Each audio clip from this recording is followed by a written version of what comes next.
Olá, boa noite, galera. Todo mundo bem aí?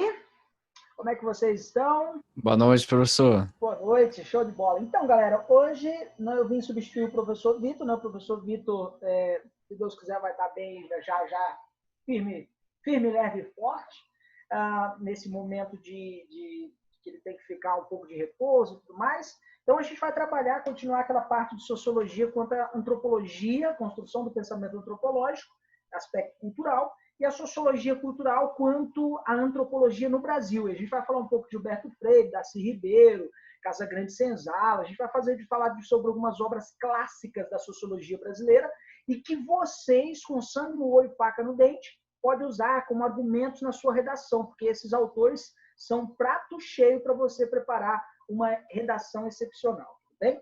Então, deixa eu abrir aqui o material para vocês, o slide. Lembrando que esse slide está lá disponível no estuda.com, né, no grupo da turma. E se alguém, porventura, quiser esse slide depois, só me procurar, me pedir, e sem problema algum eu disponibilizo para você, ok?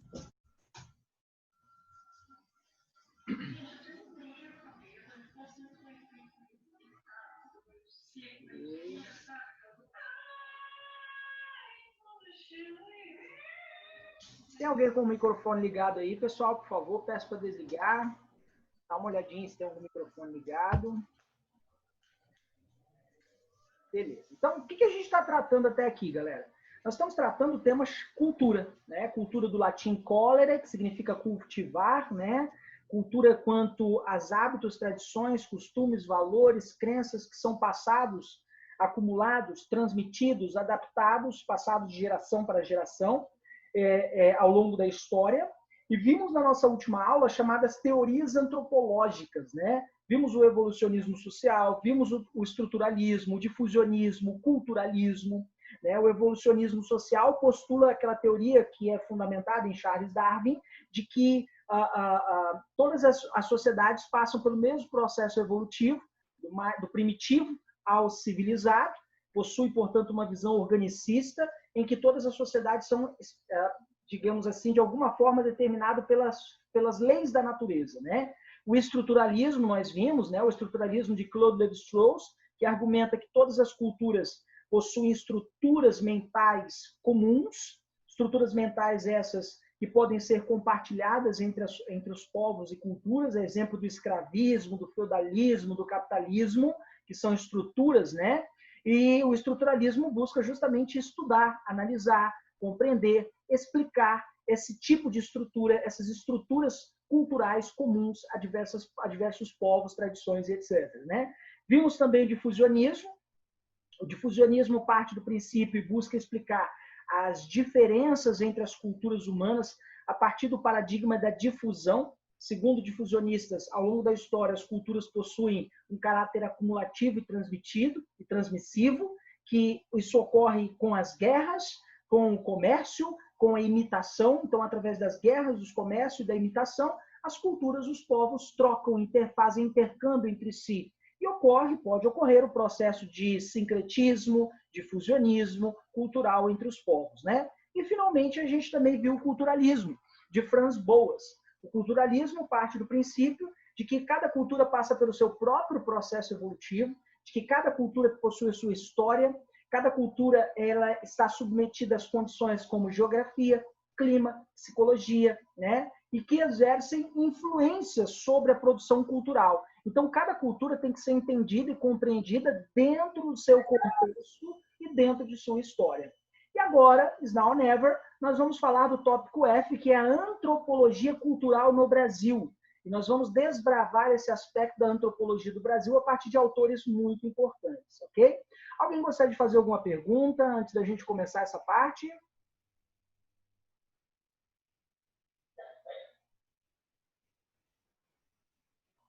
Tudo bem, pessoal? Nenhuma pergunta? Ok?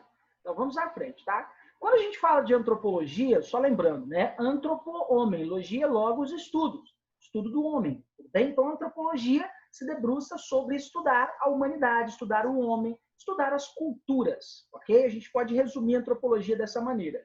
E como que a antropologia ela surge no Brasil, professor? Como que ela produz conhecimento no Brasil? E é importante, A antropologia no Brasil está profundamente relacionada ao surgimento da sociologia enquanto disciplina nas universidades, tudo bem? Então, a grande diversidade cultural do Brasil sempre atraiu os olhos de antropólogos de todo o mundo. No século XVII, por exemplo, nós tivemos vários naturalistas que vieram para o Brasil, conhecer o Brasil, fizeram registros sobre a fauna, a flora, as sociedades indígenas e etc. Registraram isso em textos, em imagens, os costumes, por exemplo, dos povos nativos do Brasil. Mas a gente só pode falar em antropologia no Brasil a partir da década de 30 e 40. Né? Pensa rápido aí, quem é que está governando o Brasil na década de 30 e 40? É esse mesmo, que você pensou aí. Getúlio Vargas, né? Getúlio Vargas é o cara que está governando o Brasil nesse contexto histórico. Tá? Então, nesse momento, década de 30 e 40, começou uma grande expedição no Brasil, para o interior da floresta amazônica, do Marechal Cândido Rondon. Essa grande expedição, na verdade, tinha por objetivo mapear e integrar o território brasileiro. E Vargas tinha uma pretensão, tinha um projeto político por trás disso. Tinha todo um interesse político por trás disso. Qual é o interesse de Vargas, professor? Unificar o território brasileiro em torno de um projeto único, um projeto de construção da nacionalidade do povo brasileiro, em que o índio era sinônimo de atraso e o branco europeu era sinônimo de civilizado e progresso. Poxa, professor, então o cara começou mal, né? Começou mal. A antropologia no Brasil, os estudos antropológicos no Brasil começaram muito mal. E assim os índios, né? Os índios do Brasil, segundo na ideia do nacionalismo varguista, eles deveriam abandonar gradativamente a sua cultura, supostamente primitiva, e abraçar a cultura considerada civilizada, que era a cultura branca, europeia, cristã, urbanizada. Então o índio ele tinha que conhecer o progresso. Essa visão, repito, é a visão tradicional da antropologia do darwinismo social, do evolucionismo social, do racismo científico. E aí, na década de 40, antropólogos brasileiros passaram a ser influenciados justamente pelo culturalismo de Franz Boas e também pelo estruturalismo de Claude Lévi-Strauss. Tá? Então, só lembrando, o que prega o culturalismo, por exemplo? Que cada cultura passa pelo seu próprio processo evolutivo. Não tem essa história de civilizado, primitivo, não. Cada cultura é filha do seu espaço geográfico, está subjugada a questões como clima, relevo, vegetação, hidrografia. Cada cultura passa pelo seu próprio processo evolutivo. Então, nesse sentido, quando o culturalismo passa a influenciar os pensadores brasileiros, esses pensadores brasileiros são chamados de intérpretes do Brasil. Tudo bem? Então, quem são os intérpretes do Brasil, professor? Gilberto Freire, Sérgio Buarque de Holanda e Darcy Ribeiro. Tudo bem? São os três principais que chamamos, né, na sociologia e também na antropologia, de os intérpretes do Brasil. Então, até o início do século XX, não havia sociologia propriamente dita brasileira. O que havia era a aceitação das doutrinas europeias que vinham de fora, o evolucionismo social, o darwinismo social, o racismo científico, que no Brasil era chamado de racialismo. No Brasil tinha esse nome, era racialismo. Olha que coisa louca isso, né? E essas doutrinas ajudaram a justificar, por exemplo, a política de branqueamento da população brasileira. E aí, na década de 30, que surge a sociologia como disciplina científica, com dois objetivos básicos, né? Identificar a nossa brasilidade, aqueles elementos que constituem a nossa identidade enquanto povo brasileiro. Não sei se vocês sabem, não sei se eu comentei já com vocês, mas diferentemente de quem mora na China, que é chamado de chinês, de quem mora em Portugal, que é chamado de português, e quem mora na França, que é chamado de francês, nós não somos brasilienês, nós somos brasileiro. Então, a nossa identidade está ligada a uma profissão, que era justamente o comerciante de pau-brasil. Então, o que esses primeiros estudos sociológicos buscaram compreender o seguinte: o que caracteriza, quais são os elementos que constituem a nossa identidade enquanto povo brasileiro? E aí, além de identificar essa brasilidade, também tinha por objetivo valorizar essa mesma brasilidade, construir uma espécie de uma identidade brasileira. E aí que surgem esses autores, Gilberto Freire, o Florestan Fernandes, o Darcy Ribeiro, entre outros, que vão pensar a construção dessa identidade brasileira. Tudo bem até aí, gente? Perguntas? Vamos lá. Perguntas. Alguém gostaria? Quais são os principais intérpretes, professor, que você acabou de falar aí? Os principais intérpretes do Brasil, não é isso? Gilberto Freire, Sérgio Buarque de Holanda e Darcy Ribeiro. Ok? Gilberto Freire, Sérgio Buarque de Holanda e o Darcy Ribeiro. Obrigada. Por nada. Então, o que esses caras buscaram identificar? A nossa brasilidade. Então, vamos começar pelo Gilberto Freire, né? O Gilberto Freire tem duas obras sensacionais, que é Casa Grande Senzala e Sobrados e Mocambos. Nessas obras, ele estudou a formação histórica social do Brasil, desde o período colonial. Então, ele fez uma análise da formação histórico-cultural e social do Brasil, desde o período colonial. Ou seja, foi um estudo, além de sociologia, um estudo de historiografia também. Tá? Foi o grande defensor da miscigenação. Segundo o próprio Gilberto Freire, né, a miscigenação é aquilo que o Brasil tem de mais rico e mais próprio.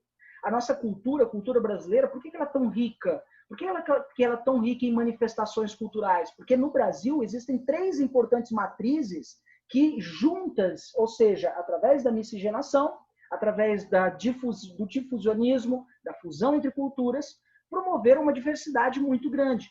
A matriz negra de origem africana, a matriz branca de origem europeia e a indígena. Então, essas 3 matrizes juntos fizeram do Brasil esse caldeirão étnico que ele é. Então, a sua obra Casa Grande Senzala, publicada originalmente em 1932, né, o Gilberto Freire nos diz: aquilo que torna o Brasil mais rico e próspero é justamente a miscigenação. Então, o que o Gilberto Freire faz? Ele contrapõe aquela política do branqueamento, que estava em vigor até a década de 30. Ele contrapõe, ele luta contra essa ideia de que o negro era sinônimo de atraso e o branco era sinônimo de progresso. Ele fala, não, para com isso. É justamente a miscigenação que faz de nós, o povo brasileiro, a nossa identidade, constrói a nossa identidade e faz de nós, a nação brasileira, uma nação tão rica, próspera, transbordando cultura. Olha a mensagem que ele nos traz, né? Em que a sociedade brasileira é resultado dessa miscigenação, é o que nós temos de mais rico, deixa eu colocar aqui para vocês aqui, ó. É o que temos de mais rico, e próprio. É parte da nossa identidade, da nossa brasilidade. Já que podemos falar de uma identidade brasileira, é parte da nossa brasilidade. Então, a miscigenação ela é um elemento da nossa identidade enquanto povo brasileiro. Bem? E o outro autor muito importante é o Sérgio Buarque de Holanda. Tá? Sérgio Buarque de Holanda, que é pai desse menino, o cantor, né, o músico, né, o Chico Buarque de Holanda. O Sérgio Buarque de Holanda é pai do Chico Buarque de Holanda, cantor, músico, né? Ele inspirou-se em Gilberto Freire, o Sérgio Buarque, ele se inspirou no Gilberto Freire e escreveu uma obra clássica chamada Raízes do Brasil. E nessa obra ele propôs a famosa tese do homem cordial. O que é essa tese do homem cordial, professor? A palavra cordial vem do latim cordialis, que é relativo ao coração, ao cordes, ao coração. O homem cordial, o brasileiro cordial, como que ele é caracterizado pelo Sérgio Buarque de Holanda? Caracterizado por ser, né, mais voltado para a emoção, mais afável, mais amigável, submetido às paixões. Veja o futebol como é uma paixão nacional. O Brasil para ver uma partida de futebol, mas para questões políticas, sociais, dificilmente o Brasil para. Ou seja, nós somos mais guiados pelas paixões, pelas emoções, somos um povo muito festivo, e de fato somos. Somos um povo hospitaleiro, de fato somos. Há muitos relatos de imigrantes, de gringos, quando chegam no Brasil, por exemplo, que eles falam o seguinte, nossa, né, quando a gente vai para a Europa, é mais fácil você conversar com a pedra do que com o europeu. Chega aqui no Brasil, o brasileiro puxa a conversa. Então, o povo brasileiro tem essa coisa de ser mais, né, mais aconchegante, mais festivo, mais hospitaleiro, mais guiados pela emoção, pela afetividade, né? E é claro que isso também pode ser contestado, né? Então, toda essa cordialidade é o que o Sérgio Buarque de Holanda chamou de a alma do povo brasileiro. É um elemento que identifica a nossa alma. E de onde surgiu, professor, toda essa cordialidade, todo esse homem ligado pela emoção, mais afável, mais amigável, guiado pelas paixões? O Sérgio Buarque de Holanda nos diz que é justamente a miscigenação. O encontro entre as três culturas permitiu que nós nos tornamos essa sociedade que é hoje, a cultura que é hoje, esse ser humano mais cordial, esse homem mais cordial, mais afável, amigável, guiado pela emoção, pelas paixões, afetivo, festivo, hospitaleiro, etc. Aí, é claro, como eu disse para vocês, né? É possível também a gente criticar essa tese. Eu, particularmente, como professor, eu tenho minhas dúvidas se nós somos mesmo, nós, sociedade brasileira, povo brasileiro, somos esse povo cordial que o Sérgio Buarque de Holanda nos diz. Porque se a gente for olhar para os números, quando eu falo em números, é a realidade numérica e trágica do Brasil. O Brasil é o país onde mais se mata com armas de fogo no mundo, superando inclusive Estados Unidos. O Brasil é o quinto país no mundo em mortes no trânsito. Nós matamos mais do que a guerra do Vietnã todo ano no trânsito, nós temos um trânsito muito violento. O Brasil é um país em que tem um caso de agressão contra a mulher a cada 4 minutos. O Brasil é o país onde mais se assassina homossexuais por crime de ódio e preconceito. Portanto, repito, eu tenho minhas dúvidas se somos mesmo essa sociedade, esse povo cordial que o Sérgio Buarque de Holanda pintou, escreveu na obra Raízes do Brasil. Eu não sei a opinião de vocês, claro. Repito, eu dei um contra-argumento, né? Que é uma questão de dilema, né? É típico do brasileiro confundir, por exemplo, o público do privado. O dinheiro é público, mas eu vou levar um pouco para mim. É tipo assim, sabe? Aquela caneta do almoxarifado eu levo para casa. Ah, mas tem tanto lá no almoxarifado, não vou nem fazer falta. Aí o povo brasileiro tem uma dificuldade muito grande com relação a separar o que é crime e do que não é. Principalmente, né? Ele é mais maleável com relação aos valores.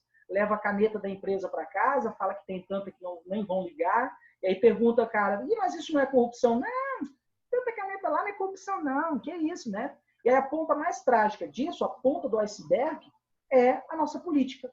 E aí a pergunta que, né, é sempre faço para os meus alunos: será que os nossos políticos não são reflexo de nós mesmos, o povo brasileiro? Né? Será que não são reflexo da nossa identidade, né? Do velho jeitinho brasileiro? Esse velho jeitinho brasileiro, né? O que é o jeitinho brasileiro? O que o Walt Disney personificou lá no personagem Zé Carioca. O Zé Carioca é o malandro brasileiro, que quer se dar bem em tudo, que quer levar tudo sabe, feito às pressas, e que quer, em cima de tudo, quer lucrar. Olha como o Telex Free fez sucesso no Brasil. O que era o Telex Free? Gente, era um sistema de pirâmide financeira. Só que o brasileiro, ele pensando na lucrar fácil, lucrar em cima dos outros, né? Ele foi lá e entrou no barco, e enquanto deu lucro, tudo bem. Até que uma juíza foi lá e embargou o negócio e pronto, perdeu tudo. Ou ficou com o mínimo possível. Então, o que eu quero dizer para você é o seguinte: nós temos uma dificuldade muito grande, nós malhamos muito os nossos valores. Eu tenho minhas dúvidas se somos mesmo esse povo cordial, como o Raízes do Brasil, de Sérgio Buarque de Holanda, tanto enumerou, né? Tudo bem, pessoal? Perguntas sobre esses dois autores.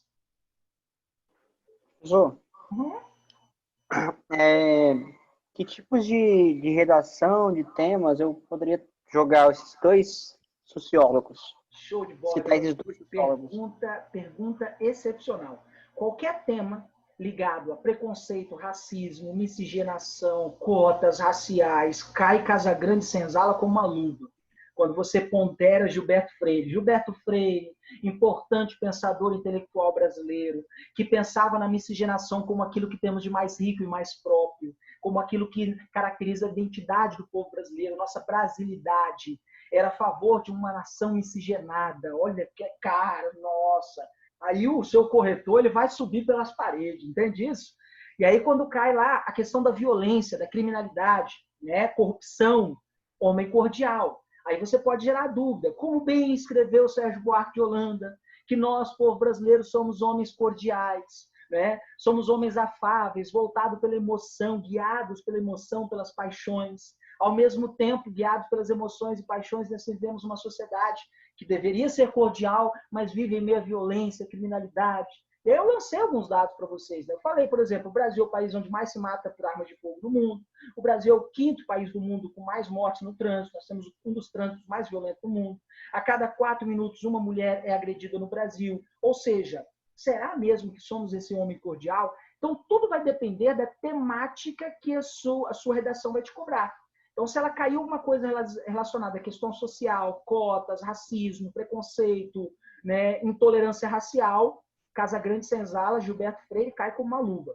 Se caiu alguma questão ligada à violência, criminalidade, corrupção, né, essa questão do comportamento do povo brasileiro, Raízes do Brasil, cai como uma luva.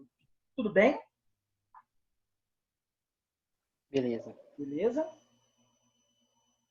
Qual foi o último tema da Professor, redação? eu não entendi esse tópico que você escreveu aí, ó, que dá mais importância ao domínio privado do que ao público. Isso. Na verdade, quando esse indivíduo ele valoriza mais o privado que o público, o que ele faz quando ele está trabalhando no funcionalismo público? Ele leva o dinheiro público para casa. Ele leva na cueca, na meia, na bolsa, na maleta, desvia dinheiro público. E aí ele confunde o público com o privado. Ele dá mais importância ao privado que ao público. Porque que é a noção de um povo, de uma nação? É aquele que se preocupa com seus iguais. O que é uma república? É aquela forma de governo em que há a preocupação com o bem comum. O modelo republicano, nós vivemos um modelo republicano, uma república federativa do Brasil. Então, se vivemos um modelo republicano, todos nós, absolutamente todos nós, dos políticos a um professor, deve se preocupar com o bem comum. E não se preocupar só com o privado. O tempo todo nós estamos preocupados mais com o privado do que com o público. Vou dar um exemplo para vocês. Veio isolamento social, veio pandemia, veio isolamento social, as pessoas correram para o supermercado para levar todo o álcool em gel que poderiam levar para suas casas, as pessoas levaram. Ou seja, a pessoa está mais preocupada com o quê? Com o privado do que com o público. Fosse lá, comprasse deixasse para o próximo. Isso é se preocupar com o próximo. Isso é estar atento ao geral, ao comum, ao público, né? Só que as pessoas não fizeram isso. Outro exemplo, né? Saiu lá que supostamente a cloroquina supostamente poderia ser eficiente contra, e não é, a gente sabe que não é, supostamente poderia ser eficiente contra o coronavírus. Pronto, todo mundo foi para a farmácia estocar cloroquina em casa, porque as pessoas, e se dane se é ou não é eficiente, se passou pela ciência ou não, o negócio é eu ter para mim. Ou seja, a pessoa se preocupa somente com ela, o privado, o particular, e dane-se o público. Né? Entende, amiga? Tudo bem? Entendi, professor. Obrigada. Vamos lá, galera. Perguntas. Por exemplo, qual o último tema da redação de vocês? Vamos ver se cabe ali algum deles, desses autores. Vocês não fizeram redação, gente? Sobre... Nossa, agora eu esqueci. Sobre sustentabilidade, se não A me engano. depressão, não... Ah, sem ser o do simulado? Porque o do simulado foi algo relacionado à sustentabilidade, mas antes disso foi depressão. Depressão. Vamos pegar uma referência à depressão. Se somos mesmo uma sociedade, né, pautada pela emoção, afável, amigável, pelas paixões, festivo, hospitaleiro, por quê? Como explicar, né, o quadro tão alarmante de pessoas hoje no Brasil sofrendo de depressão, de quadros depressivos? Né? Se somos mesmo essa sociedade, essa cultura, aí você pode começar um parágrafo filé, né? De Sérgio Buarque de Holanda destacou na obra Raízes do Brasil que somos um povo festivo, hospitaleiro, né? Voltado pelas paixões, as emoções, mas mesmo esse povo festivo, hospitaleiro sofre com quadros alarmantes, dados alarmantes de depressão. Ó, nossa, o corretor vai passar pela parede, ele nem vai subir, não, ele vai passar pela parede direto, sabe? Entende? Então, tudo depende do seu tema, né? O outro tema foi sustentabilidade, não é isso? Esses autores é difícil encaixar com sustentabilidade, né? Sustentabilidade é um tema um pouquinho mais, digamos assim, né? Mais voltado para a área da ecologia, etc, etc. Não que autores da sociologia não trabalhem, mas mais ligado à ecologia, né? Tudo bem, galera? Dúvidas? Podemos continuar?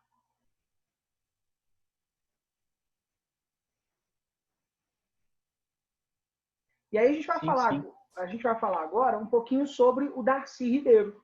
O Darcy Ribeiro é um outro importante intérprete do Brasil, um dos mais importantes antropólogos brasileiros, para vocês terem uma ideia.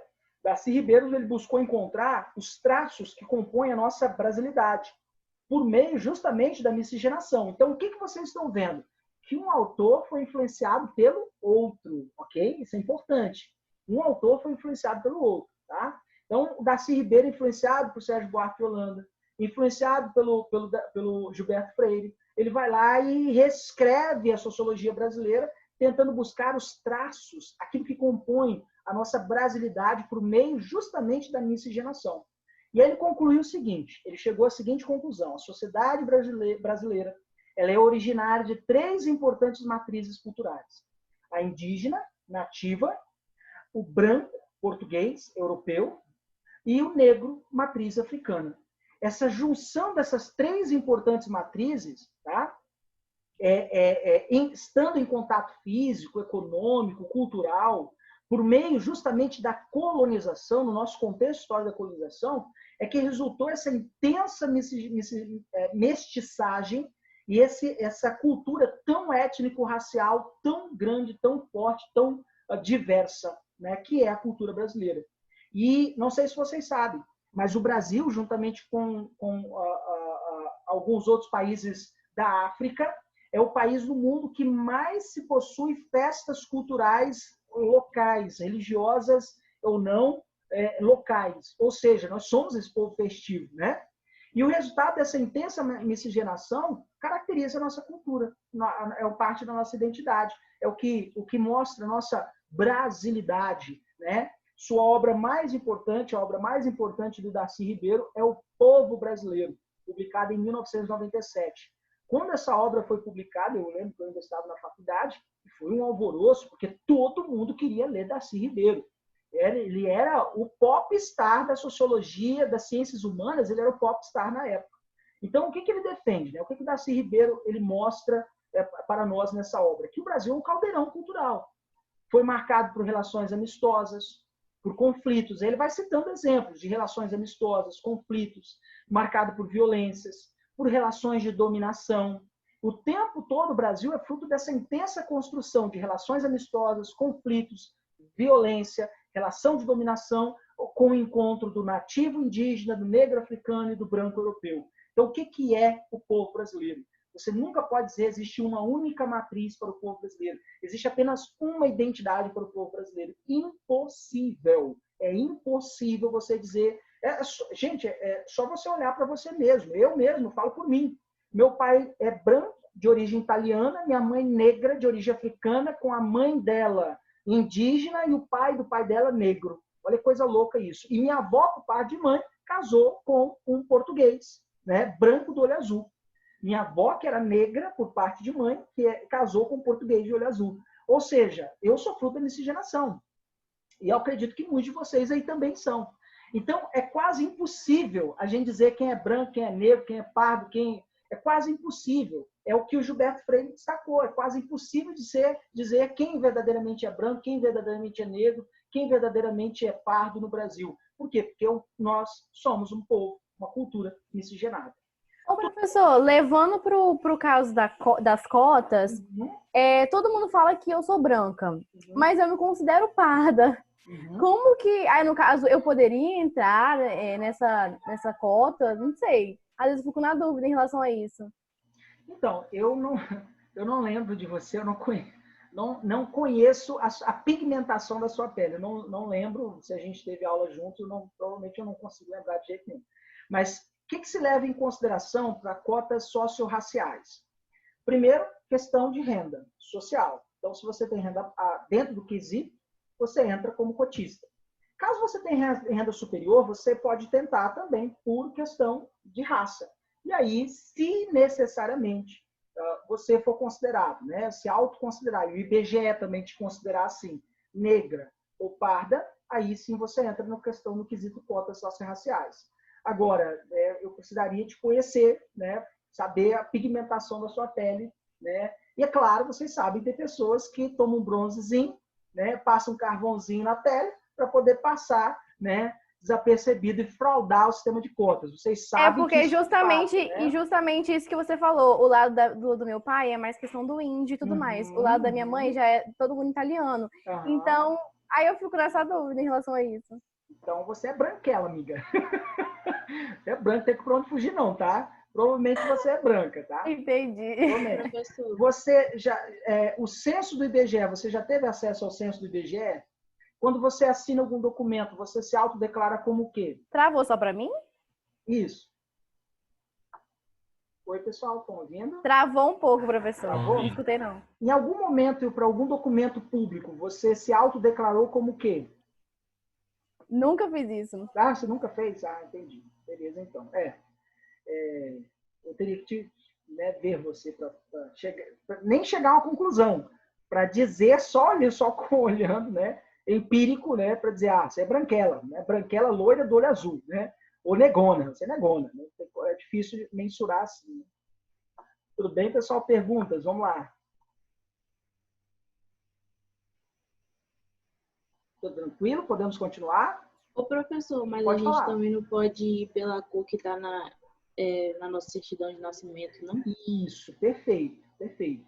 Um dos documentos que comprovam a sua, entre aspas, né, a cor da sua pele, né, é um documento oficial que seria necessariamente a certidão de nascimento e também a identidade. Quando você faz a identidade, o seu cadastro da identidade, né, o registro geral, que é chamado, lá no dia que você preenche aquele valor, você também preenche aquele documento. E, geralmente, um dos documentos que é exigido para você fazer a sua identidade é o seu documento a certidão de nascimento. Por isso, a necessidade dele. Então, esse é um caminho, né? Seguir o que está na sua carteira, lá no seu registro de... Ah, meu Deus, subiu o nome agora aqui. No registro de nascimento, tá? Certidão de nascimento. Tudo bem? Dá uma olhadinha, amiga, que perguntou agora. Dá uma olhada, pede sua mãe aí. Mãe, onde é que está minha certidão de nascimento? Quero ver que cor eu sou. Né? Já tentei todas as formas. Não tem nem na certidão, nem na minha. É mesmo? Curioso, estranho. É porque algumas certidões vêm com a cor, vêm com a característica. Né? Tudo bem, pessoal? Perguntas? Vamos lá. Podemos continuar, então? Ok? Vamos lá, então. Tá? Bom, e aí, professor? E é que agora a gente vai para o módulo 6, só lembrando, né? Essa parte de cultura são 3 módulos. Então, esse módulo 6 vai tratar da cultura e os meios de comunicação. Qual é a relação dos meios de comunicação de massa com a produção cultural, tudo bem? Então, a cultura, a gente sabe, ela sofre transformações a partir da história, então, nem se fala, e principalmente a partir do desenvolvimento dos meios de comunicação. Desde a escrita, há 4.000 anos antes de Cristo, quando o homem resolveu criar a escrita, passando pela imprensa de Johannes Gutenberg em 1436, ao rádio, à TV, à internet no século XX, o mundo nunca mais foi o mesmo. Quando em 1968, 2 professores, um da Universidade de Stanford e o outro da Universidade da Califórnia, trocaram o primeiro e-mail, um escreveu hi, o outro hi, aí depois kkkk, né? Quando eles trocaram o primeiro e-mail, o mundo nunca mais foi o mesmo. Eu não sei se vocês são dessa época, mas eu sou da época do MSN. Orkut, alguém lembra do Orkut, MSN? Enfim, eu sou dessa época. E revolucionou a maneira como nos comunicamos. Revolucionou a maneira como entramos em contato uns com os outros. Porque até então era um orelhão ou um celular. E mesmo o celular, na época, era muito caro. E mesmo o telefone, eu lembro, nossa, telefone de dentro de casa era o olho da cara, para você ter um telefone dentro de casa. E aí não, hoje qualquer uma pessoa compra um celular, do mais mequetrefe até o Mega Blaster Plus Highlight S2 Megabyte, você compra para suaves prestações a perder de vista. Mas o que eu quero dizer para você é o seguinte, que os avanços dos meios de comunicação, do rádio, a TV, a internet, mudou a cultura para sempre. Tá? Existe um escritor francês chamado Guy Debord, que ele chamou de sociedade do espetáculo. A partir dos avanços do meio de comunicação, tudo virou um espetáculo. A sociedade, ela se lança, sai do privado, se lança no público e tudo se torna um espetáculo. Quer seja nas redes sociais, quer seja na TV, programas como Big Brother Brasil, é uma sociedade do espetáculo. Quer seja programas de auditório, quer seja programas telejornais como Balança Geral, Balança Espírito Santo, né? Sensacionalista, extremamente visando o espetáculo, mostrar sangue, mostrar morte, é isso que vende. Então, nós, a partir dos avanços dos meios de comunicação, o Guy Debord, ele vai dizer o seguinte, a nossa sociedade se transformou em uma sociedade do espetáculo. Olha que coisa louca isso, né? Aí tá aí um bom escritor para você citar na sua redação, caso caia alguma coisa relacionada à mídia, à cultura de massa, sabe? À internet, algum tema ligado a esse mundo contemporâneo que vivemos, né? Então, o que é a sociedade de massas, né? A primeira coisa que a gente precisa fazer é examinar esses três conceitos: cultura de massas, cultura popular e sociedade de massas. A gente tem que saber diferenciar cada um desses conceitos, tudo bem? Porque senão você pode confundir, e confundir crocodilo com cocô de grilo pode levar o erro total na hora de elaborar uma boa redação ou mesmo na hora de interpretar uma boa questão do Enem, tudo bem? Então, o que é a cultura de massa? É um fenômeno específico no contexto histórico do capitalismo pós-industrial, marcado principalmente pela forte presença dos meios de comunicação de massa e marcado também pelos efeitos da globalização. Então, vamos colocar isso aqui num papel para a gente diferenciar e deixar redondinho. Deixa eu vir aqui, só um pouquinho, pessoal. Opa, foi muito. Aqui. Inserir. Então, vamos analisar o primeiro tópico, que é a questão da cultura de massa. Cultura de massa. O que é a cultura de massa? Como que eu posso caracterizar a cultura de massa? Professor, página 6 aqui. É aquela cultura marcada por fenômenos especificamente ligados ao contexto pós-industrial. Então, é um momento, é um contexto pós-revolução industrial. Okay? É esse o momento que surge a cultura de massa. Essa cultura de massa é marcada pela presença dos meios de comunicação, comunicação de massa, é marcado pela presença dos meios de comunicação de massa. Professor, que meio de comunicação de massa são esses? O rádio, a TV, a internet, as redes sociais, são meios de comunicação de massa, tudo bem? E é marcado também pelos efeitos da globalização. Efeitos da globalização. Então, qualquer lugar no mundo onde os efeitos da globalização, onde os chamados meios de comunicação de massa estão presentes, em menor ou maior grau, você terá, né, essa cultura de massas. Ok? Tudo bem até aí? E aí, o que é a cultura popular? Cultura popular, inclusive, a gente já trabalhou, a gente já analisou a noção de cultura popular. Deixa eu trazer mais para cá um pouquinho. Isso. Nós analisamos essa noção de cultura popular. Agora, o que é a cultura...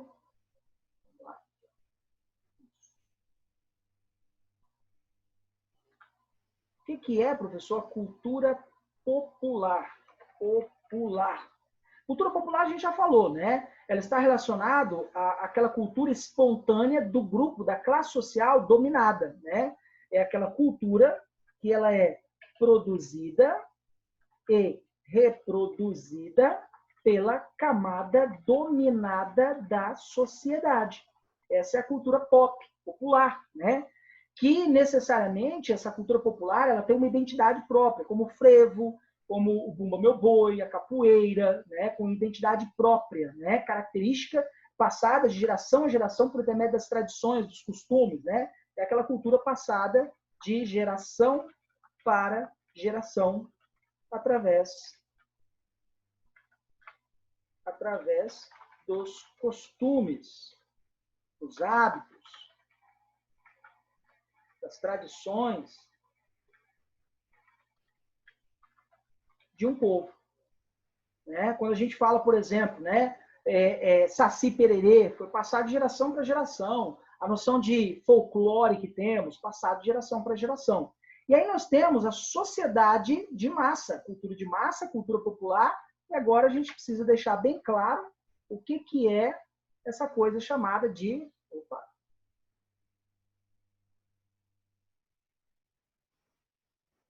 Deixa eu diminuir aqui para a gente ter mais espaço, galera. vocês.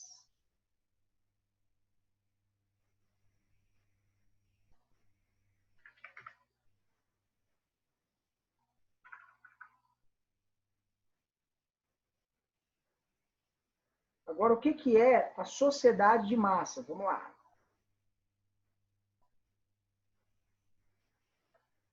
Sociedade de massas.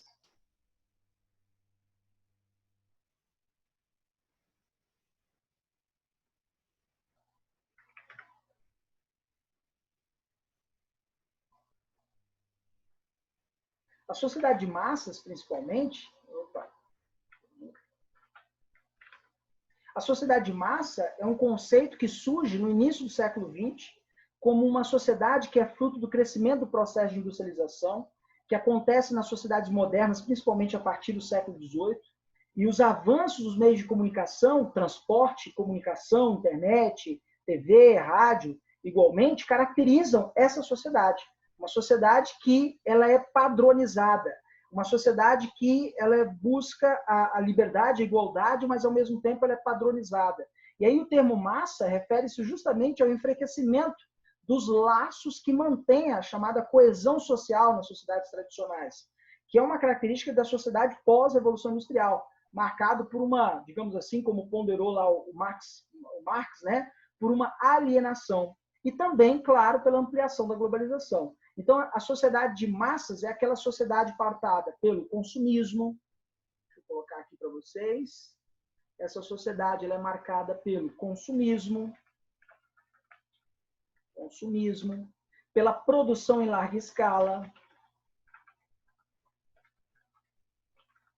pela uniformização e homogeneização dos indivíduos, uniformização e homogenização dos indivíduos, pela padronização das mercadorias, tá? Pela padronização das mercadorias, e tudo é feito com o único fim, vender e ser consumido. Então, tudo nessa sociedade de massas, inclusive a própria cultura, ela é feita para ser consumida, para ser vendida. Então, um programa de auditório é feito para ter audiência. Um programa como Big Brother Brasil, vocês acham que aquilo ali vai agregar alguma coisa culturalmente falando para você? Não, ele é feito para vender, para dar ibope, para dar audiência, para que aquelas pessoas que compram o horário ali para lançar P&G, Ford, né, para lançar seus produtos, consigam ali uma boa visualização. Então, o objetivo final de tudo é padronizar a mercadoria, gerar lucro, aqui, ó, o consumismo e gerar, travou, deixa eu ver aqui, gerar lucros. O objetivo é gerar lucro. É isso que é a sociedade de massa. Então, vivemos hoje em quê, professor? Que tipo de sociedade? Uma sociedade caracterizada também pela cultura popular, mas que a cultura de massa ajuda a construir uma sociedade de massa. Vamos lá, pessoal, perguntas. Ô, professor, a capoeira era algo dos escravos naquela época do período colonial. Então, a cultura popular, ela passou de nacionalidade para nacionalidade, não é isso? Isso. Porque nós aqui apenas aperfeiçoamos. Não foi isso? Exatamente. Aí você pode usar a ideia do difusionismo, né? O contato entre o negro e o europeu, o negro e o indígena, fez com que a capoeira se tornasse uma forma de resistência num contexto histórico específico, que é o momento da escravidão, que a capoeira, que era uma manifestação cultural dos povos de Angola, lá da África, que era apenas um rito de passagem, aqui se transformou em uma mistura de dança com arte marcial e parte da cultura popular. Só que a capoeira, quando passa a ser vendida em aulas, em academias, e claro, né, para a elite, ela deixa de ser uma cultura popular para se tornar o quê? Uma cultura de massa. Passa a ser assimilada e compartilhada por várias pessoas. Quando ela começa a aparecer na TV, quando ela começa a gerar lucros, ela se torna uma cultura de massa. Tudo bem? Então, elementos da cultura popular podem se tornar uma cultura de massa, tá? Não tem problema nenhum. Tudo bem? Vamos pegar como exemplo o funk, né? O funk é um elemento da cultura pop, da cultura popular. Surge ali no gueto das favelas. como um símbolo de resistência em alguns momentos. Claro que algumas letras da música não ajudam como símbolo de resistência, mas ele surge no gueto, é um elemento da cultura pop popular. Só que o funk vendeu tanto e se tornou um elemento da cultura de massa, dessa nossa sociedade de massa.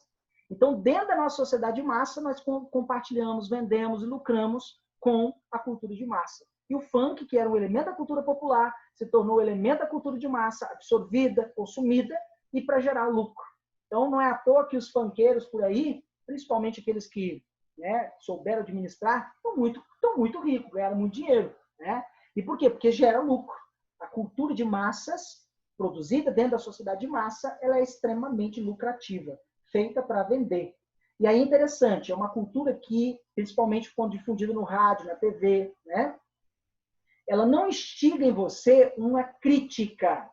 Dificilmente ela vai instigar em você uma crítica social. O rádio, a TV, o cinema, e mais recentemente a internet, as redes sociais, né, os Facebook, Instagram, Twitter, né, elas são marcadas por aquilo que o sociólogo norte-americano Harold Lausel chamou de comunicação de massa. Ele tem um livro com esse mesmo nome, publicado, acho que em 1926 ou 27, que é um fenômeno justamente produzido pelo rádio, pela TV, pelo cinema. Então, em todo aspecto, vende-se o corpo feminino ao dançar a dança do funk, que é uma dança que transborda o erotismo.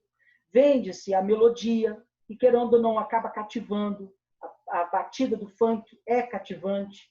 A batida do funk, querendo ou não, é uma herança da batida no tambor africano. Tudo bem? E as regiões de favelas é onde está o maior número de pessoas, infelizmente, pela desigualdade social do brasileiro, né? Pessoas negras.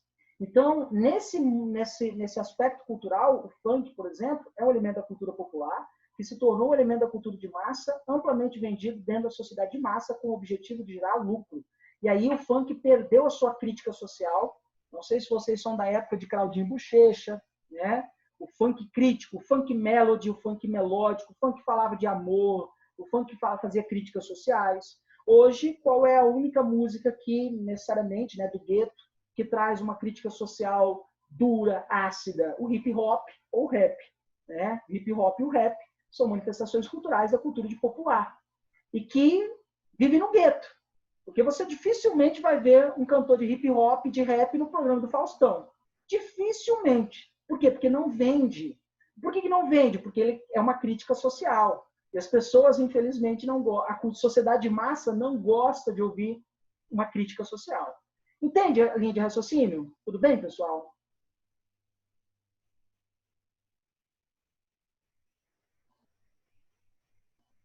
Ok, galera? Todo mundo bem aí? Ok. Beleza, então. E aí, o nosso próximo tópico, deixa eu pular aqui. Se você quiser tirar um print da tela, tirar uma foto, pode ficar, levantei aí, tá? E aí eu queria destacar justamente essa questão do consumismo, do lucrar, do gerar lucros, tá? Deixa eu ver se eu consigo trazer mais para cá. Vou diminuir um pouquinho aqui. Beleza, então. Eu queria trazer justamente essa questão da indústria cultural. A indústria cultural que, repito, tem um objetivo. Né? O que é a indústria cultural como conceito? É um processo de capitalista de transformação da cultura em uma mercadoria. Então, o funk se transformou em uma mercadoria vendida. E mesmo a música sertaneja. O que é o sertanejo universitário que mais se toca nas rádios? Virou uma mercadoria. A música sertaneja, o sertanejo se tornou o sertanejo universitário e vende como água. Tá? Então, o objetivo é produzir lucro. O objetivo é, necessariamente, fazer com que alguém tenha dinheiro na poupança. Dinheiro mesmo, lucrando mesmo. Então, à medida que a indústria cultural produz e reproduz a cultura, ela produz e reproduz cultura com um único objetivo: ser consumida, ser vendida e gerar lucros. Tá? Esse é o objetivo. E aí, incentiva-se o consumismo na TV, no rádio, na internet. Eu brinco sempre com isso. Eu amo um lugar chamado Bora Bora. E aí, uns tempos atrás, eu passei pesquisando Bora Bora. Bora Bora é umas ilhazinhas mais ou menos paradisíacas, lá nas Polinésias francesas. Um lugarzinho que você senta no bangalô, no meio do mar, aquelas águas que parecem um lago, não tem onda, sabe? Aí você bota o pé na água assim, você vê os peixinhos fazendo massagem na sola do seu pé. É um lugar lindo, maravilhoso. Eu só pesquisei. Passei semanas recebendo Bora Bora te espera. Bora Bora é o paraíso para você. Venha para Bora Bora. Os melhores passeios em Bora Bora. Tudo era Bora Bora. O que é isso? A internet, através de uma simples pesquisa que eu fiz, ela coletou informações sobre mim, sobre meus interesses e começou a me bombardear com Bora Bora, Bora Bora, Bora Bora, Bora Bora, né? E, claro, né, não tem como Bora, não tem como porque eu sou um professor, né? O lugar é um pouquinho caro. Então, por exemplo, as marcas, tudo é feito para ser consumido, para ser vendido, e se utiliza a cultura como elemento disso.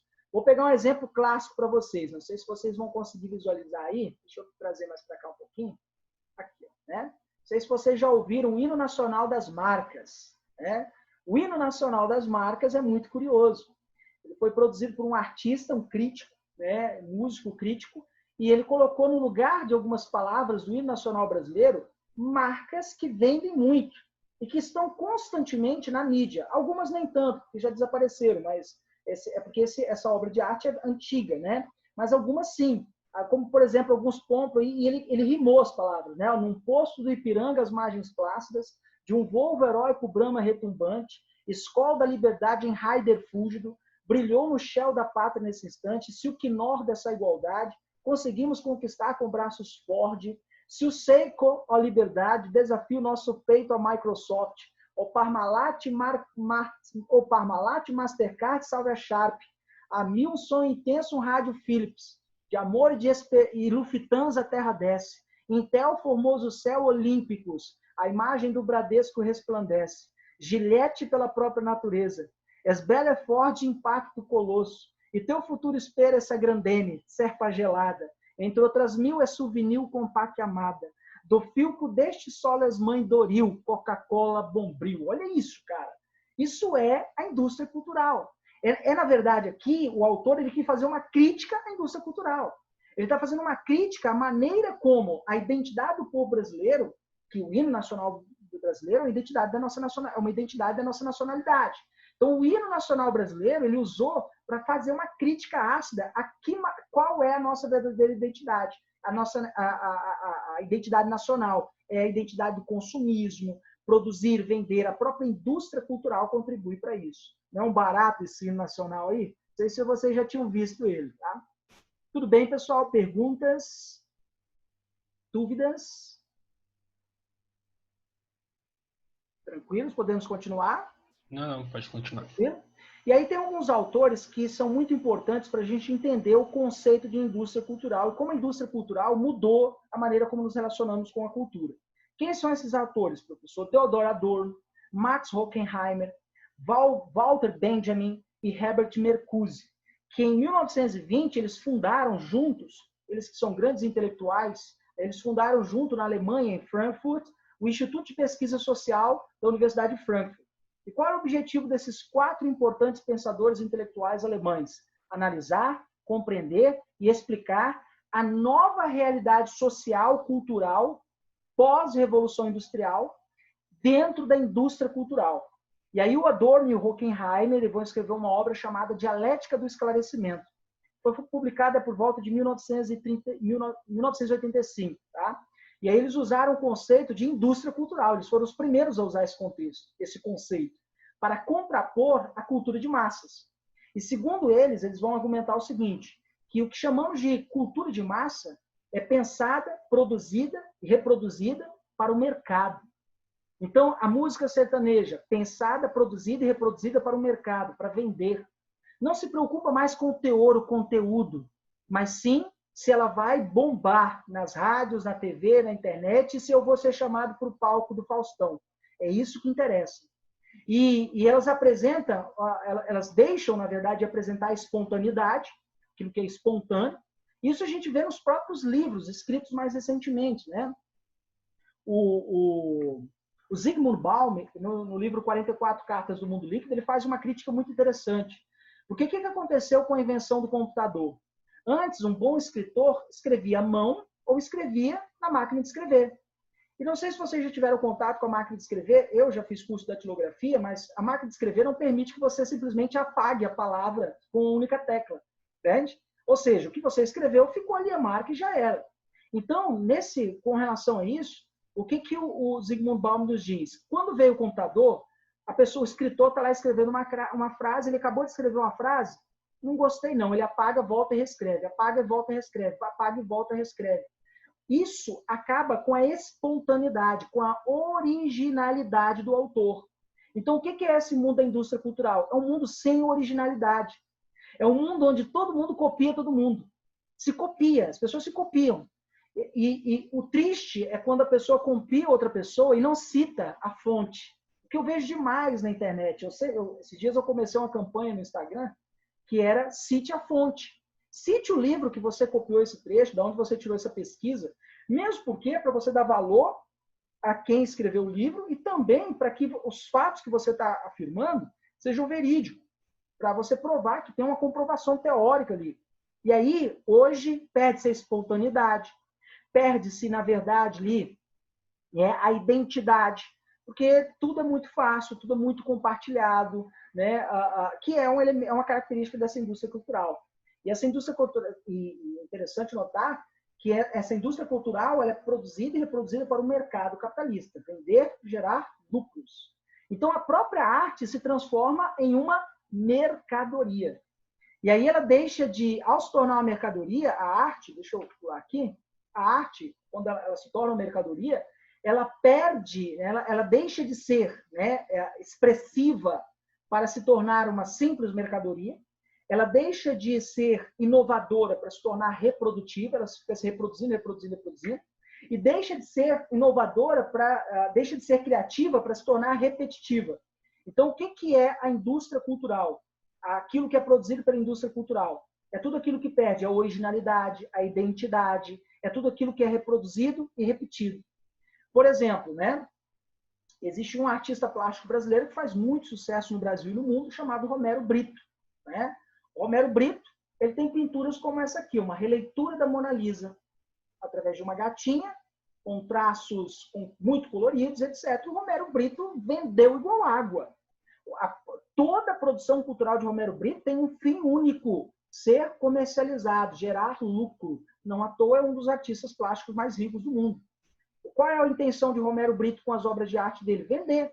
Se você comprar um caderno, tem uma estampa de Romero Brito. Se você comprar um tênis, tem uma estampa de Romero Brito. Se você comprar uma mochila, tem uma estampa de Romero Brito. A camisa é uma estampa de Romero Brito. Ou seja, toda a arte de Romero Brito foi produzida e reproduzida pela indústria cultural para ser comercializada e vendida. Perdeu o quê, professor? Perdeu a expressividade, perdeu a criatividade, perdeu a inovação. Toda a arte dela remete à mesma coisa. Traços retos, particularmente retos, com cores muito vivas. Ponto final. Essa é a arte de Romero Brito. Enfim, né? Eu estou fazendo uma crítica ao autor. Tem gente que gosta, né? E tem gente que quebra a obra de arte de Romero Brito na cara do Romero Brito, quando ele é arrogante com... Né? Vocês acompanharam recentemente essas notícias, né? Lá, que aconteceu lá nos Estados Unidos. Romero Brito é brasileiro, nem mora no Brasil, ele mora nos Estados Unidos, né? Curiosamente, né? Tudo bem, pessoal? Entenderam as 3 características que uma arte perde quando ela se torna uma mercadoria? Toda arte, quando ela se torna uma mercadoria, ela deixa de ser expressiva para se tornar uma mera mercadoria, deixa de ser criativa para ser repetitiva e deixa de ser inovadora para ser apenas reprodutiva. Tudo bem? Dúvidas? E, professor, que consequências isso traz? Boa, excelente pergunta. Primeiro, ao produzir uma arte sem criatividade, sem expressividade e sem inovação, você reproduz algo que é mais do mesmo. As pessoas ficam alienadas. As pessoas simplesmente olham, tá bonitinho, pronto. Você não para de frente para uma pintura de Romero Brito e fala, caramba, que profundidade, que complexidade, que traços, que obra, olha que sentimentos que transbordam. Você não para na frente de uma obra de Romero Brito e faz isso. E por quê? Porque falta expressividade, criatividade e inovação. Essas obras elas foram feitas para lucrar e vender, gerar lucros, para tornar o artista rico e também quem comercializa também. Então, a arte perde a sua complexidade, a sua profundidade, e o espectador, aquele que assiste, né, aquele que está observando a arte, ele acaba se tornando um ser manipulado. Manipulado em que sentido? Ao ponto de algumas pessoas acharem que o Romero Brito é um grande artista plástico brasileiro. Não é. Entende isso? Vocês estão vendo aqui. Simples, até uma criança de 7 anos fazia isso aqui que ele fez. Entende? Uma criança de 7 anos. O orangotango, é só dar um orangotango, uns pincéis que ele faz isso aqui. É uma arte alienada e que aliena aquele indivíduo que está assistindo ou que ouve. Então, quando você ouve uma música sem crítica social, sem um teor politizado, você está sendo alienado. Quando você lê um livro que não tem nenhum fundamento teórico, metodológico, você está sendo alienado. Então, manipulação, alienação. E aí, consequentemente, o que acontece conosco? Nós mesmos deixamos de ser expressivos, criativos e inovadores. Porque constantemente estamos absorvendo arte, cultura que não é expressiva, não é criativa e não é inovadora. Por isso que eu sempre digo para o meu aluno, gente, leia. Entende isso? Você vai melhorar o seu argumento. Você vai melhorar a sua criatividade. Você vai ampliar seus pontos de vida, suas perspectivas de mundo. Leia, devore livros. Entende isso? Sua escrita vai melhorar. Sua maneira de se comportar frente aos outros vai melhorar. Leia. Você tem que ler, sabe? A pessoa tem preguiça. É muito comum, tá? Muito comum mesmo. Eu sempre digo para o meu aluno, olha, você tem que aprender a gostar de ler. E como é que aprende a gostar de ler? Infelizmente, não é como a tia Cocota lá, sua tia de literatura impôs a você, para você obrigar você a ler Memórias Póstumas de Brás Cubas. Tem gente que gosta, tem gente que odeia. Eu, por exemplo, né, quando eu li a primeira vez Memórias Póstumas de Brás Cubas, eu odiei. Né, e eu fui imposto, fui obrigado a ler aquilo. E aí, o que eu recomendo a você que quer aprender a gostar de ler?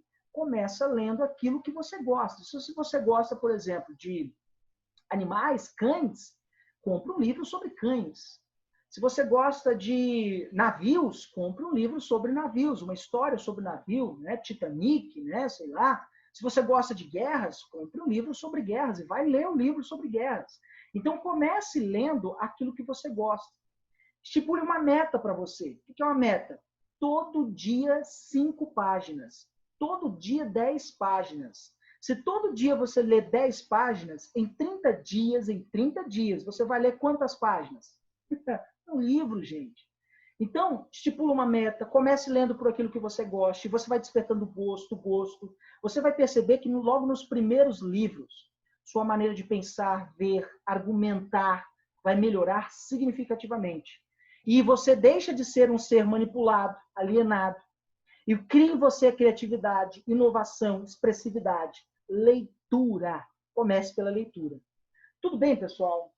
Dúvidas até aí?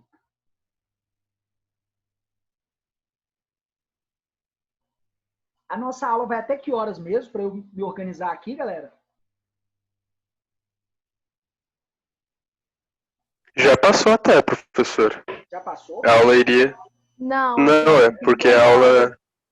Não, é porque eu vou dar direto. Eu libero 10 minutos mais... Eu libero um pouco mais cedo, tá? Eu vou direto e libero... Mas o senhor não vai dar aula de filosofia na próxima? Não. Filosofia, eu vou fechar essa parte de cultura. Eu vou tentar fechar essa cultura hoje. Acaba 8h30, professor. 8h30? Tá, beleza, então. 8h30, mas como eu estou seguindo direto, eu vou liberar 8h20, tudo bem? 8h20 eu libero vocês. Eu não vou dar aquela timezinha de intervalo, tudo bem?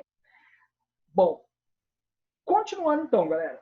E aí o Adorno e o Max Horkheim, eles identificaram o surgimento de uma pseudocultura. E o que seria essa pseudocultura? Eles chamaram de Kitchen. A Kitchen, né, essa coisa meio espirro, é o que eles chamam de pseudocultura. Na verdade, esse termo Kitchen em alemão é um substantivo que descreve uma coisa de mau gosto. Então, tudo que é de mau gosto é um Kitchen. Tá? Então, o que o Kitchen corresponde? O que essa pseudo-arte corresponde? A todo produto artístico criado pela indústria cultural que é voltado para o público considerado de elite, de classe média, e que almeja um status cultural superior. Porém, aquilo não é cultura. É apenas uma mercadoria, produzida e reproduzida para vender e gerar lucros, voltada justamente para gerar lucros, para gerar dividendos. É isso que é essa cultura. E aí, o que é a pseudo-arte? É uma cultura de mau gosto. Recentemente, no museu, acho que foi no museu em Paris, alguma coisa assim, um cara foi lá, colocou uma banana e um silver tape na banana na parede. Colou uma banana na parede com silver tape. E, pasmem, vendeu por $30.000. 30 mil euros. Vendeu por 30 mil euros. Professor, como assim? Cultura. Kitchen. Pseudo-arte. De mau gosto, mas vendeu. Entende isso? Isso é a arte kitchen.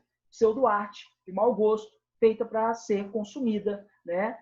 É interessante como o tempo todo nós temos isso nas redes sociais, na internet, a cultura feita de mau gosto, feita para ser vendida, consumida, a cultura transformada em mercadoria com o objetivo único de gerar lucros, né? Então, deixa eu pular aqui para o próximo. Aqui, ó, né? Quais são aquela pergunta que o colega fez para nós? Professor, mas quais seriam os desdobramentos, então, para nós, né? Quais seriam a consequência para nós, né? E aí a gente pode destacar, né? A atrofia da capacidade crítica, o sujeito ele se torna um objeto, a capacidade crítica dele se atrofia, ele não tem mais a capacidade de criticar, de destacar os pontos mais relevantes, né? O indivíduo ele deixa de ser um sujeito crítico para se tornar um sujeito que apenas absorve um conteúdo sem expressividade, né? Ele padroniza comportamentos. Então, à medida que você vai assimilando e consumindo esse tipo de arte, você se torna um ser padronizado. Um ser padronizado em que sentido, professor? No sentido de que você, né, se torna uma mercadoria, né? E aí o indivíduo, o sujeito, perde a sua capacidade crítica, o indivíduo, o sujeito, ele passa a obedecer a padrões de comportamento imposto pela mídia, pela indústria cultural. Tudo é um sensacionalismo barato, ocorre uma obediência a padrões, como exemplo, mocinho, herói e vilão, o bem contra o mal, né? E tudo é padronizado nas novelas, por exemplo, a gente vê muito isso. O sensacionalismo barato, aquilo que é escrito pelo escritor francês que eu já citei, o Guy Debord, que ele chamou de sociedade do espetáculo. Os próprios telejornais, programas como o Balanço Geral, o programa do Datena, o filme Tropa de Elite 2 traz esse personagem. Não sei se vocês lembram do deputado Fortunato, que tinha um jargão muito interessante, porrada neles, né? Ele tinha um jargão. E ele apresentava o jornal, ele é um deputado, apresentava o jornal, extremamente sensacionalista. O negócio era crime, violência, porrada neles, né? Os reality shows, como Big Brother Brasil, por exemplo. O nome Big Brother Brasil, né, o Big Brother, que embora seja negado por muitos, é uma alusão ao romance do britânico George Orwell, o livro 1984, que é uma distopia, né? De um estado imaginário em que as pessoas vivem em condições de extensa vigilância, opressão e vigilância, 24 horas por dia as pessoas são vigiadas. E aí, esse estado é um estado totalitário. O livro 1984 ele descreve um regime totalitário, controlado pelos meios de comunicação, por uma ideologia, né? E que explora justamente a noção de sociedade-espetáculo.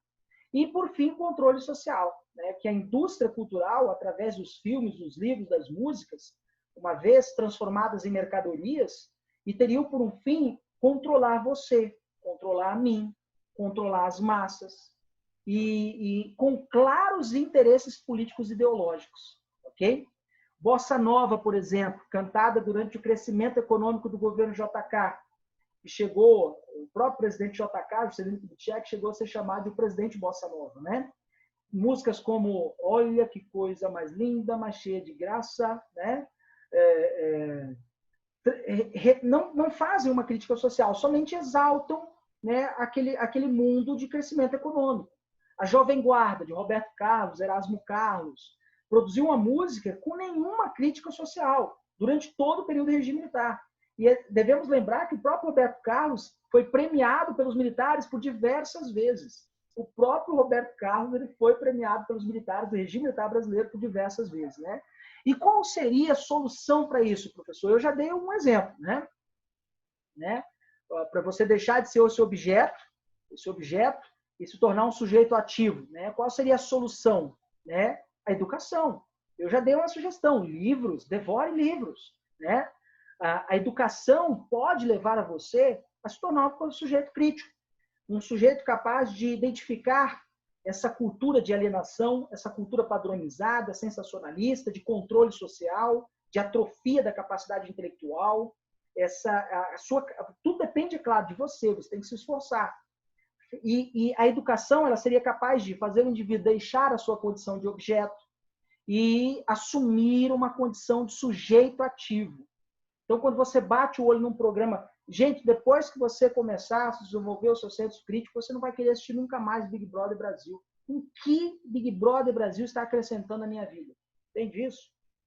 Tanta coisa mais interessante para eu ver, para eu ler, para eu consumir. Tem programas de documentários, Netflix, tem alguns filmes que realmente fazem uma crítica social. Então, você mesmo começa a ser mais seletivo e a escolher aquilo que você vai consumir. Você mesmo começa a se tornar mais seletivo e escolher de maneira mais apropriada aquilo que você vai consumir. Tudo bem até aí, pessoal? Perguntas? Então, a solução estaria na educação. Uma educação voltada para tirar o sujeito da condição de objeto para a condição de um sujeito ativo. Tudo bem? Professor, isso relaciona ao que eu tinha perguntado a você no Instagram aquela vez, né? Uhum. Sim, verdade. Não lembro não, mas é verdade, provavelmente sim. É porque tanta gente me faz pergunta no Instagram, você me ajuda a lembrar qual foi a pergunta que você fez. Porque muita gente faz perguntas no Instagram. Eu perguntei por que hoje a cultura ela caiu tanto em desuso, o que a gente poderia fazer para a cultura crescer como cresceu naquela época, entendeu? Sim, perfeito. Aí, se eu não me engano, é o ponto E, educação é um caminho, né? Foi Exatamente, educação é um caminho, com certeza, sem sombra de dúvida, né? Esse é o Guy Debord, vocês estão vendo aí o Guy Debord, que tem esse conceito de sociedade de espetáculo, tá? Onde tudo é feito para atrair audiência, né? Programas como Big Brother Brasil, programa do Faustão, dificilmente vão trazer alguma crítica social e vão acrescentar alguma coisa a você. Eu repito, à medida que você vai deixando de ser esse objeto, esse ser que só consome e se torna um sujeito ativo, você passa a ser mais seletivo naquilo que você ouve, naquilo que você lê, naquilo que você assiste, você se torna mais, digamos assim, seletivo. E algumas pessoas vão achar que você está chato, tá? Algumas pessoas vão achar que você está chato. Não se preocupe, tá? Às vezes você pode assistir umas porcarias para agradar os outros. Tá? Assista, sabe? Tá? Mas enfim. Tudo bem, pessoal? Podemos continuar? Beleza? Ok? E aí vamos para o tópico D, que é a indústria cultural e a mídia no Brasil. A gente vai tentar entender como que essa indústria cultural e a mídia no Brasil começou a ganhar público. Quando? Né? Quando?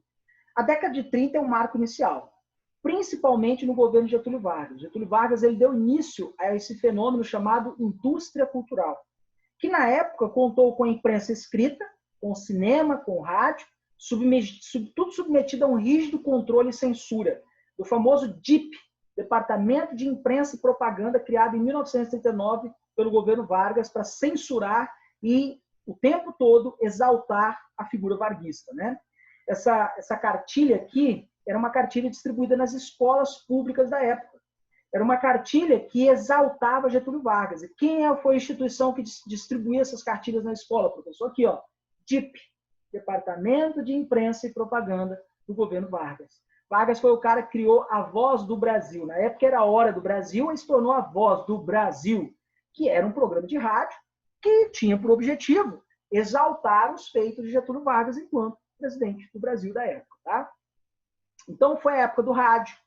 O rádio foi utilizado como instrumento político por Getúlio Vargas, que produzia um discurso de homogeneidade extremamente apelativo para a formação de uma identidade política cultural brasileira, construindo dessa maneira, né, a formação dessa unidade nacional que tanto Vargas queria. Tá? E esse momento é considerado pelo sociólogo brasileiro Florestan Fernandes como sendo a Revolução Burguesa Brasileira. É o momento da Revolução Burguesa Brasileira. Isso na década de 30. Getúlio Vargas se apropriou do rádio, do cinema, e usou em larga escala, através da DIP, Departamento de Imprensa e Propaganda, para difundir a sua ideologia política. Na década de 50, já no governo de Juscelino Kubitschek, chega a TV no Brasil. E a TV, gente, era um artigo de luxo na época, tá? Hoje, qualquer um perrapado, tipo um professor de história, consegue comprar uma TV. Tá? Mas na época, você tinha que financiar uma TV. Se você fosse muito pobre, então não se fala. Né? O próprio governo brasileiro financiava uma TV na época. Preto e branco, né? Não tinha TV colorida, né? E a primeira emissora de TV brasileira foi a TV Tupi. Isso foi criada em 1950, com programas de entretenimento, muito inspirados nas TVs norte-americanas, os programas de TV norte-americanos, programas de auditório, telenovelas, etc, etc. Tá? E era o contexto histórico da Guerra Fria. E é interessante notar que a TV Tupi ela não tinha programação 24 horas por dia, igual as emissoras têm hoje. Né? Então chegava em um momento que não tinha nenhum programa, nenhuma programação, o que aconteceu com a TV? Entrava essa tela que você está vendo aí, com um índiozinho, e um sonzinho agudo, chato, mas chato mesmo. Um pi, que ficava pi até voltar ao programa. Né? Era o famoso programa de índio. O que é um programa de índio? É um programa chato, surgiu nessa época. Tá? TV Tupi foi inspirada nos padrões norte-americanos. E quais eram esses padrões norte-americanos? Aqueles padrões inspirados na Guerra Fria, que basicamente fundamentados nessa ideia de sociedade de massa, inspirado em influenciar a sociedade a consumir. Sociedade a consumir, consumir, consumir. E o Juscelino Kubitschek, com essa sua política de desenvolvimentista, o chamado nacional desenvolvimentismo, voltado para a implantação das indústrias de bens duráveis, como a fábrica de automóveis, eletrodomésticos, né? Chega a Coca-Cola no Brasil na época, bambolê, pirulito que bate-bate, pirulito que já bateu, chegou um monte de bugiganga norte-americana. O JK importou não só as mercadorias norte-americanas, como também importou o American Way of Life. O que é o American Way of Life? É o modo de vida americano. E como é que é pautado esse modo de vida americano, professor? Pelo consumismo. No Brasil, graças à TV, começou-se a incentivar o consumismo em larga escala. Então, dentro do Brasil, graças à TV, começou-se a incentivar o consumismo em larga escala.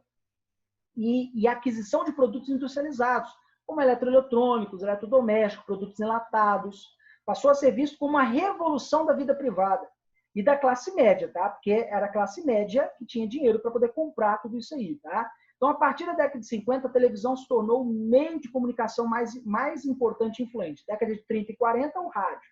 Década de 50, a TV. Então, a televisão se tornou o meio de comunicação mais influente no Brasil.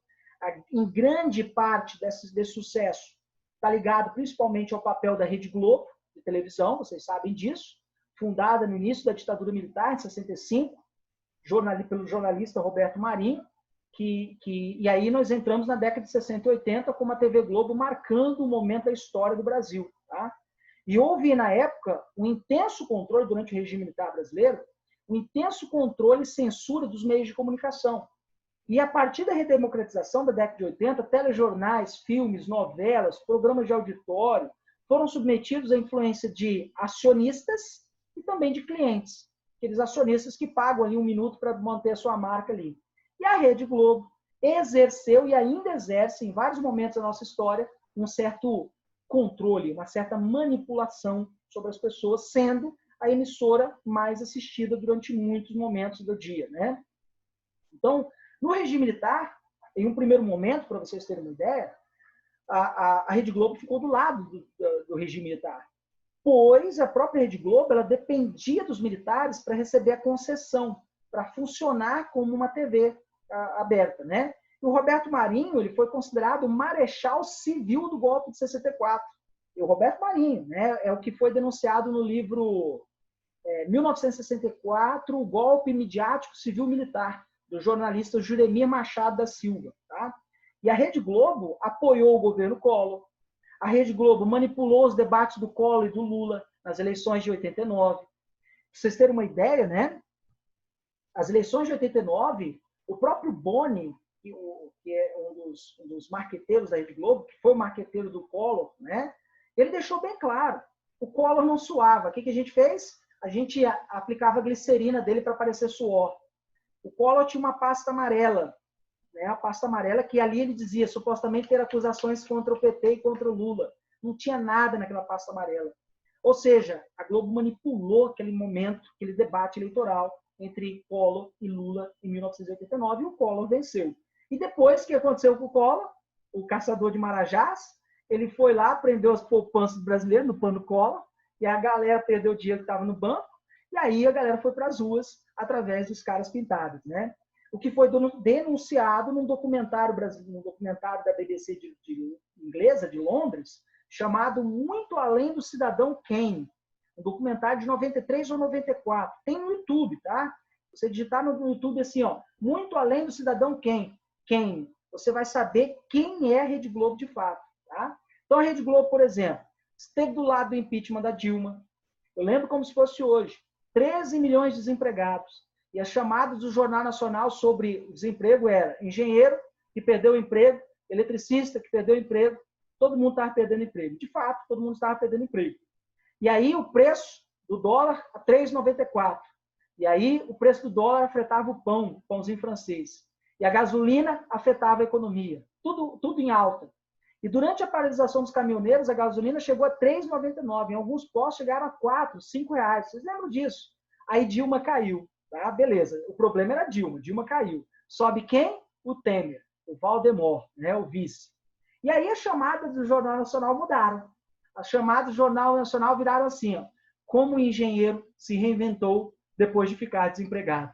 Como eletricista abriu uma pizzaria e está lucrando em tempos de crise. Pronto. As chamadas do Jornal Nacional mudaram.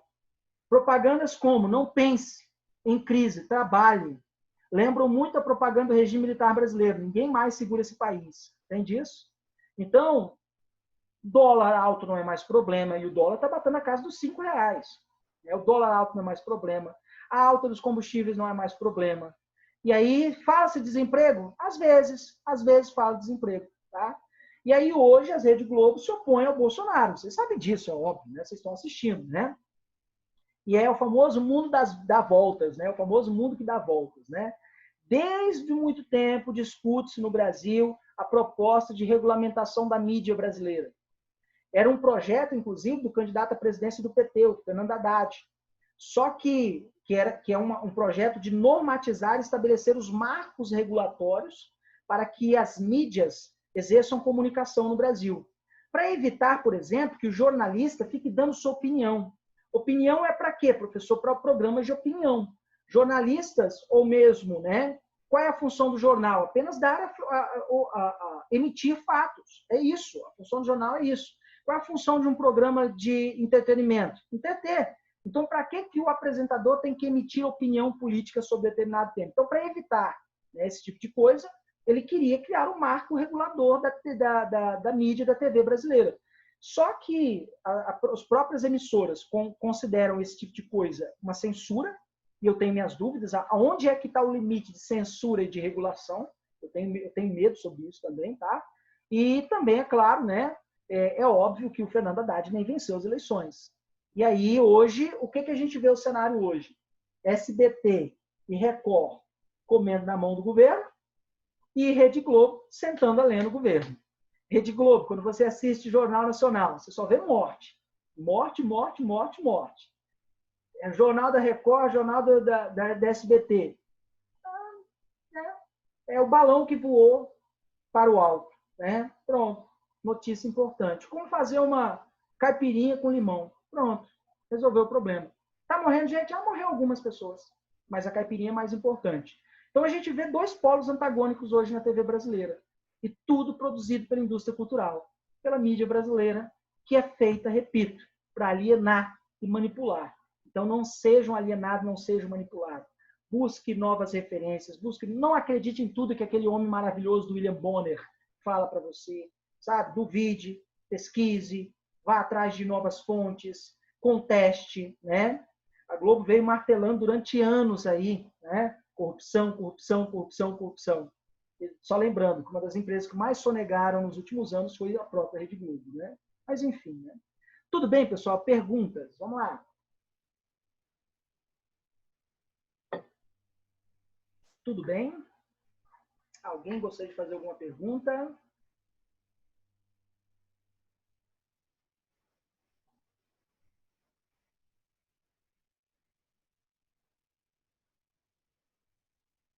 Não, professor, pode continuar. Ninguém falou nada. Eu falei, meu Deus, caiu a internet, eles estão me ouvindo. Bom, continuando então, galera. E aí agora a gente vai falar um pouquinho de um tema muito interessante que serve para vocês, inclusive para a redação do Enem, que é a cybercultura e cyberespaço. Quem teorizou essa ideia pela primeira vez foi o sociólogo francês Pierre Levy.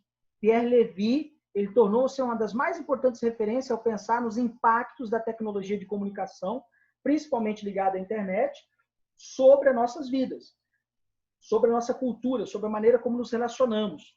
E redes sociais mudou a maneira como nos relacionamos, a internet mudou a maneira como nós nos relacionamos. Aí ele criou dois conceitos, né, o Pierre Levy, de cybercultura e cyberespaço.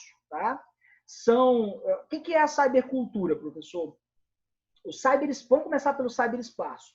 O cyberespaço é o espaço de interação formado pelos computadores interconectados pela internet. Então, chamamos isso da rede mundial de computadores, que é a internet.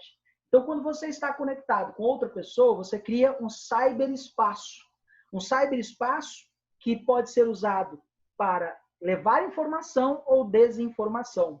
Então, toda vez que ocorre a união da telecomunicação com a informática, a telecomunicação com a informática permite que eu e vocês, nesse exato momento, estejamos, eu apresentando uma aula para vocês online, e vocês recebendo essa aula online. Bem?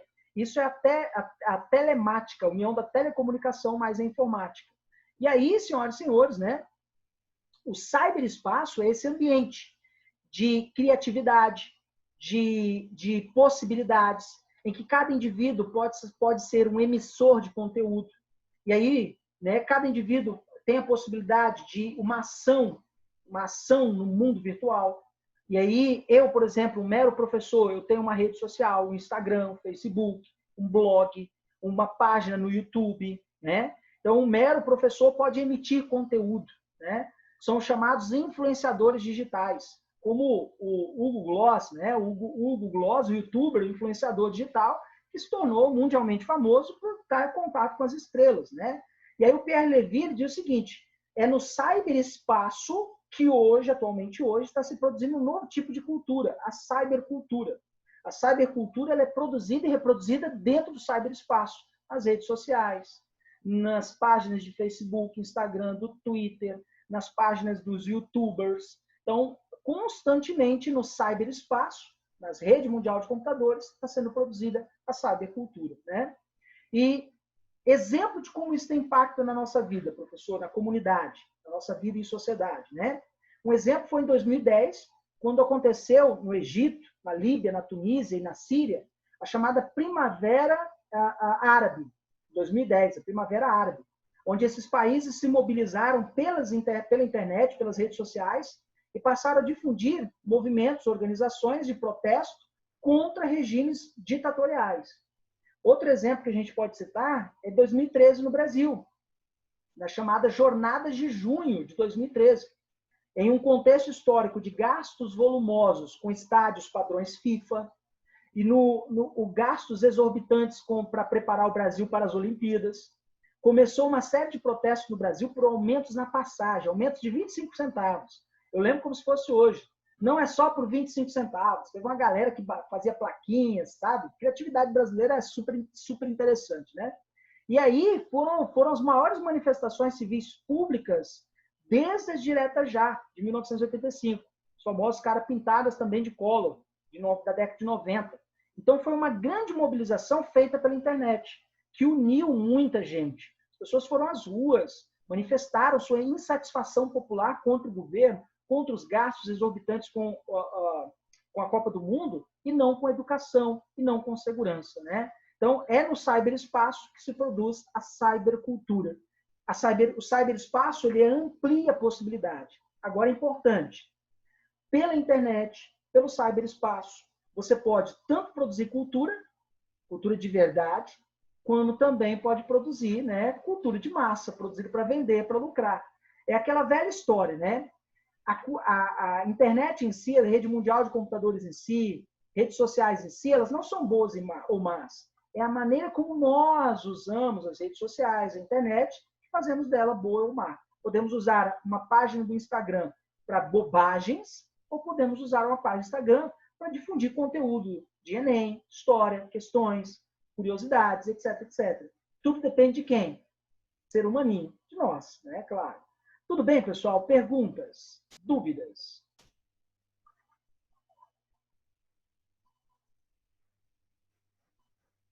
Beleza, galera? Perguntas? Não. Ok? E aí a gente vai para o aspecto que é a contracultura. Para a gente fechar essa nossa aula de hoje, a contracultura é chamada das tribos urbanas, que é uma reação em oposição à cultura de massas, que é a cultura dominante. É o que chamamos de a contracultura. Professor, Pode falar. uma pergunta em relação ao slide anterior. O que veio primeiro? O cyberespaço ou a cybercultura? Ou vieram os dois ao mesmo tempo? Beleza. Vieram praticamente um seguido do outro. Porque o que é o cyberespaço? O cyberespaço é quando você conecta um ou mais computadores. E quando você começa a conectar os computadores em uma rede mundial, por exemplo, você cria o cyberespaço. Então, se eu e você estamos conectados, nesse exato momento existe um cyberespaço. Nesse cyberespaço, você está recebendo cybercultura. O que é a cybercultura? Conteúdo, informação. É uma aula de sociologia falando sobre cultura. Entende isso? Nesse exato momento, você está aí no cyberespaço recebendo cybercultura. Então, a cybercultura, ela depende do cyberespaço. Entende? Porque é só pelo cyberespaço que você produz a cybercultura. Tudo bem? Beleza. Beleza? Dúvidas, galera? Tranquilos? E aí, quando a gente fala de contracultura, a contracultura é uma reação à cultura de massa, é uma reação à cultura dominante, é uma reação àquela cultura feita para vender. A contracultura, portanto, ela se opõe à cultura dominante e convencional, que numa linguagem mais técnica é chamada de mainstream. Tá? Mainstream. Deixa eu colocar aqui para vocês como é que escreve isso aqui. Inserir, para você botar bonitinho na sua redação. Deixar a professora louca. Tá? O que é o mainstream, professor?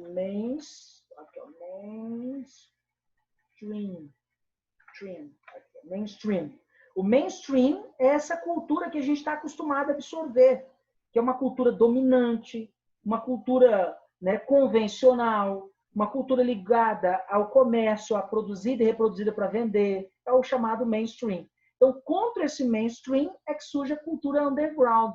O que é a cultura underground? A cultura do gueto, marginalizada.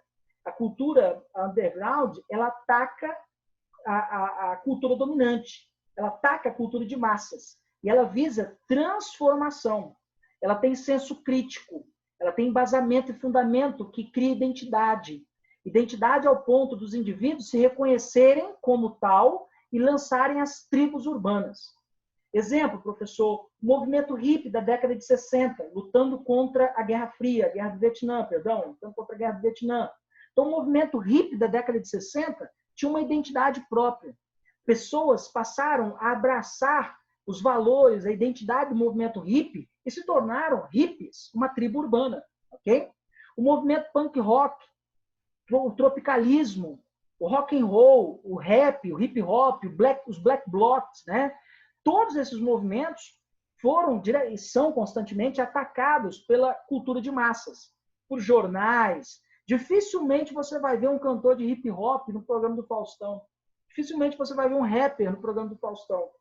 E, então, esses movimentos culturais são movimentos que chamamos de contracultura, ou seja, com teor de resistência, com teor de crítica social ao mainstream, aquilo que é imposto, né? Com um teor de uma luta e que cria identidade entre os indivíduos. Agora, é interessante notar que essa contracultura é um fenômeno de resistência, que cria essa identidade dos indivíduos, que ajuda a formar o que chamamos de tribos urbanas. E o que seriam essas tribos urbanas, então, professor? São formas de identidade, formas identitárias coletivas, muito voltadas para a atuação de estética e também para a prática política. Então, quando você olha, por exemplo, o movimento hippie, é muito estético. Roupas, cabelos, símbolos, os punks, né? O punk rock, né? O punk, corte moicano, a jaqueta preta de couro, né? Metais, muito metais, o hip hop, cabelo black power, ou seja, existe uma estética muito grande. E os jovens, eles se identificam, eles se interessam, né? É interessante que parte dessa identidade de muitos adolescentes são formadas dentro dessas tribos urbanas. Eu não sei se vocês já pertenceram a alguma tribo urbana, não sei se alguns de vocês pertencem. Se você, por exemplo, é um cara que curte skate, que anda com a galera do skate, você é um cara que curte hip hop, anda com a galera do hip hop, do Blake, né, e etc. Ou seja, isso cria uma identidade. E psicologicamente falando, a maioria dos jovens, eles querem fazer o quê? Eles querem apenas pertencer a alguma coisa, eles querem fazer parte de alguma coisa. Emos, headbangers, metaleiros, punkeiros, skinheads, rappers, ou seja, a maior parte dos jovens, eles querem estar dentro de alguma coisa, pertencer a alguma coisa, seguir alguma coisa, tá? O hip hop, o tropicalismo, são exemplos dessas tribos urbanas que ajudaram a construir a identidade de uma era de jovens muito produtivos, na música, na literatura, na filosofia, no pensamento filosófico, ajudou a construir uma era e até hoje ajuda, tá? Até hoje faz sua crítica social. O rap e o hip hop estão aí, o punk rock está aí ainda, tá? O tropicalismo nem tanto, o movimento hippie quase morto, mas existem tribos urbanas até os dias de hoje. Tudo bem, pessoal? E aí na próxima aula a gente entra no último módulo de cultura, que é diversidade cultural e os direitos humanos. Aí a gente vai fechar essa parte e vamos para a filosofia. Aí lá na filosofia a gente vai tratar 3 módulos seguidos também, tá? Vamos lá, pessoal. Perguntas, dúvidas?